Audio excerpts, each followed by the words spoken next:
I'm here to talk about success. The first rule of success is to have a vision. You see, if you don't have a vision of where you go, and if you don't have a goal where you go, you drift around and you never end up anywhere. I mean, as you know, I was born in 1947 in Austria after the Second World War. So I was very fortunate that I stumbled onto my vision. And I didn't really like Austria when I grew up. I couldn't wait to get out of there. I couldn't see myself becoming a farmer or a worker in a factory or anything like that, even though my parents wanted me to stay there and have a normal life. But that was their vision, not mine. My vision was totally different. I felt that I was born for something special, for something unique, for something big. Then one day I went to school. I remember I was 11 years old, and they showed a documentary about America. And there they showed in this documentary the huge skyscrapers, the high-rises, the huge bridges, the 6-lane freeways, and all of this stuff. And I said to myself, that's where I want to be. I don't want to be around here with these little farmhouses and these little buildings. I want to be in America. One day after school, I walked by a store in Graz. So I went inside and I looked around, and then I saw a magazine. I saw a bodybuilding magazine that had Reg Park on the cover. Reg Park was then a 3-time Mr. Universe. And I saw him on the big screen as Hercules. I read that and I said to myself, wow, this is the blueprint for my life. This is exactly what I want to do. I want to become a bodybuilding champion just like Reg Park. I want to get into movies just like Reg Park. And I want to make millions of dollars and be rich and famous just like Reg Park. Do you know how great it felt that I knew where I was going? Imagine the majority of people don't know where they're going. I knew where I was going, that I'm going to become this bodybuilding champion just like him. So it was just a question of how do you do it? I was so relieved, because when you have a goal, when you have a vision, everything becomes easy. So people always ask me, when they saw me in the gym in the pumping iron days, they say, why is it that you're working out so hard? 5 hours a day, 6 hours a day, and you have always a smile on your face. And I told people all the time, I said, because to me, I'm shooting for a goal. In front of me is the Mr. Universe title. So every rep that I do gets me closer to accomplishing that goal, to make this goal, this vision turn into reality. Every single set that I do, every repetition, every weight that I lift will get me a step closer to turn this goal into reality. So I couldn't wait to do another 500-pound squat. I couldn't wait to do another 500-pound bench press. I couldn't wait to do another 2,000 reps of sit-ups. I couldn't wait for the next exercise. At the age of 20, I went to London and I won the Mr. Universe contest as the youngest Mr. Universe ever. And it was because I had a goal. So let me tell you something, visualizing your goal and going after it makes it fun.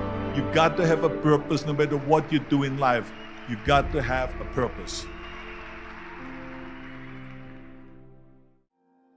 74% hate their job in America. Now, there's not much different when you come to Europe. The majority of people don't like what they're doing, because they're really not doing it because they didn't have a goal and they followed this goal. They just aimlessly drift around, and then all of a sudden there's a job opening, so they get that job because you have to work. But then when you work, it's a chore. It's work. It's not fun. So if you think about, only a quarter of the people really enjoy what they're doing in life. That is unbelievable if you think about it. So I felt so blessed that I knew what I was doing. It's like a medical student that studies and knows he wants to become a doctor. You know where to go. And the same thing is also in politics. I remember that in politics, I had a very clear vision that I will be the leader of California. This is as far as I could go because I was not born in America, so I could not run for president. So being the governor of the fifth largest state,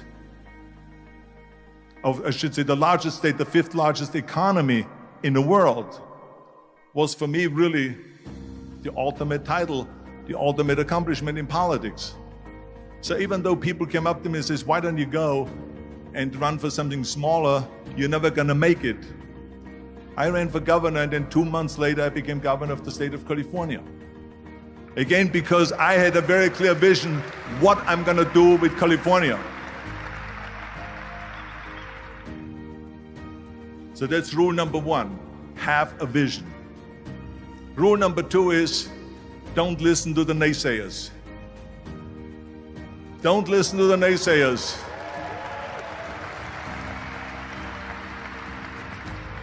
Everything I ever did, the thing that I heard out of people's mouth was, that's impossible. That can't be done. Or no. That is exactly what I heard, and of course I proved to the people that it can't be done. So whenever someone said to me, it can't be done, I heard, it can be done. When they said no, I heard yes. And when they said it's impossible, I heard it is possible. I'm a strong believer of what Nelson Mandela said, that everything is always impossible until someone does it. Well, I'm going to be the one, I said to myself, I'm going to do it and I'm going to show it to them. Maybe it has never been done before. That's perfectly fine with me. But I'm going to do it. And I did not listen to the naysayers. It's all about the hard work that you put in. I said to myself, in bodybuilding, I worked out 5-6 hours a day. I'm going to do the same thing now for acting. And of course, I went to college to study English. I studied the accent removal, acting classes, and all of this stuff all day long. I worked and I worked and I worked. And within a short period of time, I made one movie called Hercules in New York, which of course went right into the toilet. But it didn't discourage me. I still had the same vision. And then all of a sudden I did Streets of San Francisco. I did Stay Hungry and Pumping Iron and The Villain. And then all of a sudden I was asked by Dino De Laurentiis and by Universal Studio to star in Conan the Barbarian. And after I did Conan the Barbarian, the director at the press conference said to the press, the director was John Milius. He said to the press, if we wouldn't have had Arnold, we would have had to build one. So think about that. The very body that they said can never be sold because the time is wrong. A few years later, I'm doing Conan the Barbarian, and it was the #1 hit at the box office when it came out in the summer of '82. Think about that. And the director says, if we wouldn't have had his body, we would have had to build one. So all of a sudden, my body became an asset, not a liability. And the same thing was with Terminator. After we were finished filming Terminator, Jim Cameron said to the press, if Arnold wouldn't have had that accent and talked like a machine, I think the movie wouldn't have worked. So think about that. The body and the accent that they attacked was an asset. But I didn't listen to those losers. I didn't listen to them at all.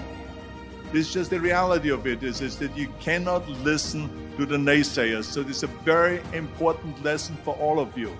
So when someone says, no, this is a stupid idea, you in your mind, you don't have to say it, but in your mind just say to yourself, you asshole. What do you know?